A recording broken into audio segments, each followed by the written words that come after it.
Hi everyone, मेरा नाम है आरुषि शर्मा और इस वीडियो में मैं आपको बताऊंगी कि how I clear CUET in less than 15 days. तो सबसे पहले मैं बताती हूँ कि CUET होता क्या है। CUET का फुल फॉर्म है कॉमन यूनिवर्सिटी एंट्रेंस टेस्ट। इसे हम पहले central universities common entrance test भी बोलते थे। ये कंडक्ट करवाया जाता है ऑल इंडिया लेवल पे बाय NTA, और NTA का फुल फॉर्म है नेशनल टेस्टिंग एजेंसी।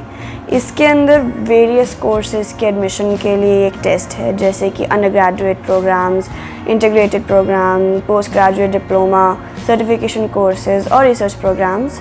और इसके साथ अभी तक 45 सेंट्रल यूनिवर्सिटीज़ ऑफ इंडिया जुड़ी हुई हैं। सो बैकग्राउंड चेक, मेरा नाम आरुषि शर्मा है और मैं दिल्ली यूनिवर्सिटी से BA ऑनर्स जर्नलिज्म परस्यू कर रही हूँ। मेरी एडमिशन लास्ट ईयर हुई थी, जिसका मतलब है कि मैंने CUET क्लियर करके दिल्ली यूनिवर्सिटी में एडमिशन लिया है। तो स्टोरी टाइम, मेरे जो बोर्ड्स ख़त्म हुए थे वो ख़त्म हुए थे जून 2022 में। और फिर 1 महीने तो मैंने बिल्कुल रेस्ट किया था, कोई एग्ज़ाम नहीं दिया था जुलाई तक। और मेरा जो एग्ज़ाम का CUET का डेट आया था वो 6 अगस्त था। तो मैंने लिटरली 10-15 दिन पहले पढ़ना शुरू किया था। मैंने एग्ज़ाम दिया है इंग्लिश, मैथमेटिक्स और जनरल टेस्ट जो है। तो इस वीडियो में मैं आपको बताऊंगी how to prepare for English and general test. General test is like very easy. उसमें सब टाइप के क्वेश्चंस आते हैं, सोशल साइंस का क्वेश्चन, करंट अफेयर्स के क्वेश्चंस आते हैं, इंग्लिश बेस्ड क्वेश्चंस आते हैं, मेंटल एबिलिटी बेस्ड क्वेश्चंस आते हैं, 8th तक लेवल के मैथ्स के क्वेश्चंस आते हैं।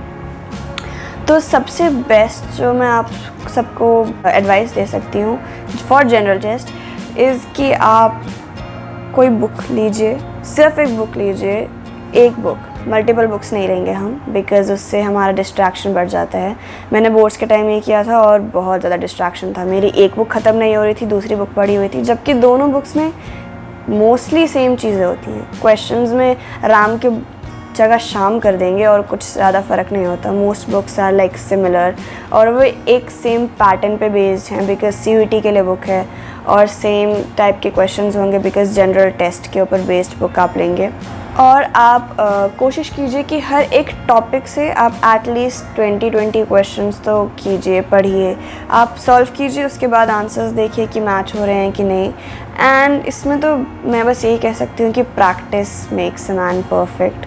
जनरल टेस्ट के अंदर इतना डिफ़िकल्ट नहीं है, I am being very honest, बहुत ईजी है, बहुत ज़्यादा इजी है। मेरा बहुत अच्छा स्कोर आया था सिर्फ 15 दिन में पढ़ के, तभी मेरी दिल्ली यूनिवर्सिटी में एडमिशन हो गई। 98 अबव परसेंटाइल आया था मेरा and it was very easy. मतलब मैंने ज़्यादा पढ़ा भी नहीं था, to be honest.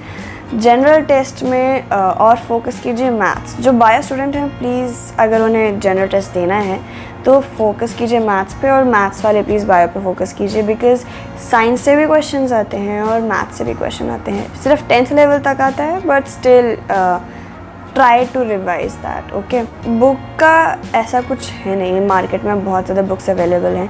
Last time तो ये पहली बार कंडक्ट हो रहा था तो इतना वेराइटी नहीं था, बट अब तो इतनी ज़्यादा बुक्स हैं। आप Amazon पे जाइए, वहाँ पे सर्च कीजिए books for general test CUET, और बहुत सारी बुक्स हैं और सारी अच्छी अच्छी बुक्स हैं। कोई भी बुक उठा लीजिए, सबसे सस्ती वाली उठाइए, सबसे महंगी वाली उठाइए, कोई फ़र्क नहीं पड़ता। आपको बस सिलेबस क्लियर करना है, सिलेबस कंप्लीट पढ़ के जाइए। मेंटल एबिलिटी पे फोकस कीजिए, बिकॉज़ हम जब 12th में बोर्ड्स क्लियर करके आए हैं, बोर्ड्स पास करके आए हैं, तो हमने सिर्फ सब्जेक्ट्स पे फोकस किया था, like maths, English, physics, chemistry. Mental ability हम जनरली इतना नहीं पढ़ते हैं और वो छूट जाता है, हमारी प्रैक्टिस छूट जाती है। तो इन लास्ट 15 डेज़, अगर आप, जब मैं जनरल टेस्ट की बात कर रही हूँ, तो फोकस ऑन द सब्जेक्ट्स जो आपको इतने अच्छे नहीं आते हैं और जो इजी हैं, बिकॉज मेंटल एबिलिटी बहुत इजी है, वो आपके अपने दिमाग पे बेस है। लाइक आपका दिमाग कितना शार्प है, आपकी मेंटल एबिलिटी स्किल्स कितनी अच्छी हैं, तो उस पर है बेस्ड है। अब आप करंट अफेयर्स पढ़ना चाहेंगे तो इतने डिफ़िकल्ट नाम हैं, किसी के इतने लंबे लंबे नाम हैं, कि उस ईयर में कौन सा इवेंट हुआ, वो याद करना थोड़ा डिफ़िकल्ट हो जाएगा। तो उसके लिए तो आपका करंट अफेयर की नॉलेज अच्छी ऑलरेडी होनी चाहिए। बट मेंटल एबिलिटी एक ऐसा है कि अगर आपको एक बार एक क्वेश्चन पैटर्न समझ आ गया कि इसे सॉल्व कैसे करें, then you can like easily solve that. दूसरी चीज़ मैं बोलूँगी कि मतलब अब 15 दिन बचे हैं तो डट जाओ। मैंने यही किया था। मैं सुबह उठती थी, मैं पढ़ती थी, फिर मैं खाती पीती थी, सो जाती थी, वापस पढ़ती थी। आई मीन ज़्यादा नहीं पढ़ो, बट जब पढ़ो तो बिल्कुल फोकस के साथ पढ़ो। ऐसा नहीं है कि आप बस पढ़ते ही जाओ, 2-3 महीने आप CUT को डेडिकेट कर दो। इतना डिफ़िकल्ट एग्ज़ाम नहीं है, बहुत ईजी है, चिल, बहुत ईजी है, चिल। इसीलिए चिल रह के मूवीज़ देखो, गाने सुनो, सुबह रनिंग पे जाओ, और अब तो बोर्ड्स भी ख़त्म हो गए तो घर पे बैठे हो तो इन्जॉय करो, मम्मा पापा को तंग करो, सिंपल है। तो नेक्स्ट अब हम बात करेंगे इंग्लिश का। तो इंग्लिश तो एक ऐसा सब्जेक्ट है जो आप चाहे कितना भी पढ़ो, वो आपके अपने स्किल्स पे डिपेंड करता है। लास्ट ईयर का इंग्लिश एग्ज़ाम बहुत इजी आया था, सबके ही 100% आए थे। मतलब जिससे भी मैं पूछ रही थी कितने मार्क्स आए, लाइक 100% आया, 98% आया। बहुत इजी एग्ज़ाम था लास्ट ईयर का। इस साल का मुझे पता नहीं है, बट आप इंग्लिश तभी सॉल्व कर सकते हैं अगर इंग्लिश के क्वेश्चंस तभी सॉल्व कर सकते हैं अगर आपकी इंग्लिश ऑलरेडी अच्छी हो, आपके कॉन्सेप्ट्स क्लियर हो। आई मीन कॉन्सेप्ट्स ऐसे नहीं कि आप शशि थरूर लेवल की इंग्लिश आपको आती हो, बट अगर बेसिक 12th लेवल इंग्लिश आपने इंग्लिश मीडियम स्कूल से पढ़े हो तो वो अगर आपने एग्ज़ाम दिया है तो इट्स रिलेटिवली वेरी इजी। एक बुक ले लो आप अगर आप चाहो। वैसे मैंने कोई बुक नहीं ली थी इंग्लिश के लिए, बिकॉज़ मेरा इंग्लिश मैं मानती हूँ it's like kind of strong, तो मैंने उसके लिए तो पढ़ा भी नहीं था। आप एक और काम कर सकते हैं जो मैंने किया, is like watch YouTube videos, because उस टाइम 1 शॉर्ट्स वीडियोज़ आती थी कि जो सैम्पल पेपर्स हैं, अड्डा 24/7 जो है वो सॉल्व करवाता था। मैंने उसकी वीडियोज़ बहुत ज़्यादा देखी हैं। इवन CUT के पिछले दिन, एग्ज़ाम के पिछले दिन भी मैं वो वीडियोज़ देख रही थी। और आप सॉल्व कीजिए, ऐसे मत बैठी रहिए कि आप ये पढ़ेंगे और आपको आ जाएगा, बिकॉज़ जब आप सॉल्व करते हैं और आपने कोई गलती की तो यू रिमेंबर कि हाँ मैंने ये मिस्टेक किया था, तो नेक्स्ट टाइम जब मैं वो क्वेश्चन सॉल्व करूँगी मैं वो नहीं करूँगी। तो आप सैम्पल पेपर्स देखिए। और इंग्लिश के लिए तो मैं यही बोलूँगी कि सैम्पल पेपर से हो जाएगा। आप 20-30 सैम्पल पेपर्स 15 दिन में सॉल्व कीजिए। 15 ही कर लीजिए, 10 कर लीजिए, 5 कर लीजिए। अगर आपको अपनी इंग्लिश पे इतना विश्वास है तो 5 से भी काम चल जाएगा। और अगर नहीं है तो फिर करते जाइए सॉल्व, जितना हो सकता है उतना सॉल्व कीजिए। पहले खुद सॉल्व कीजिए, फिर उनका एक्सप्लेनेशन देख लीजिए। पर मैं तो यही एडवाइस करूँगी कि आप क्वेश्चन पेपर सॉल्व कीजिए, सैम्पल क्वेश्चन पेपर और मॉक क्वेश्चन पेपर्स इंटरनेट पे आपको भर भर के मिल जाएंगे।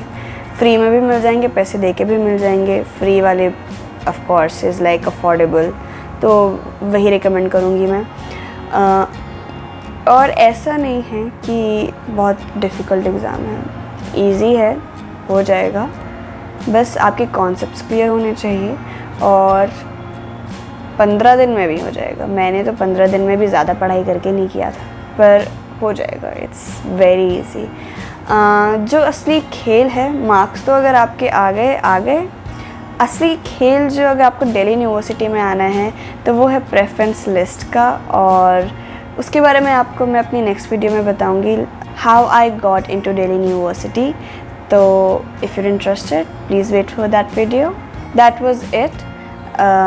आई होप कि आपका CUT एग्ज़ाम क्लियर हो जाए और आप अपनी डिज़ायर यूनिवर्सिटी में आराम से चले जाएं। All the best, my best wishes for you.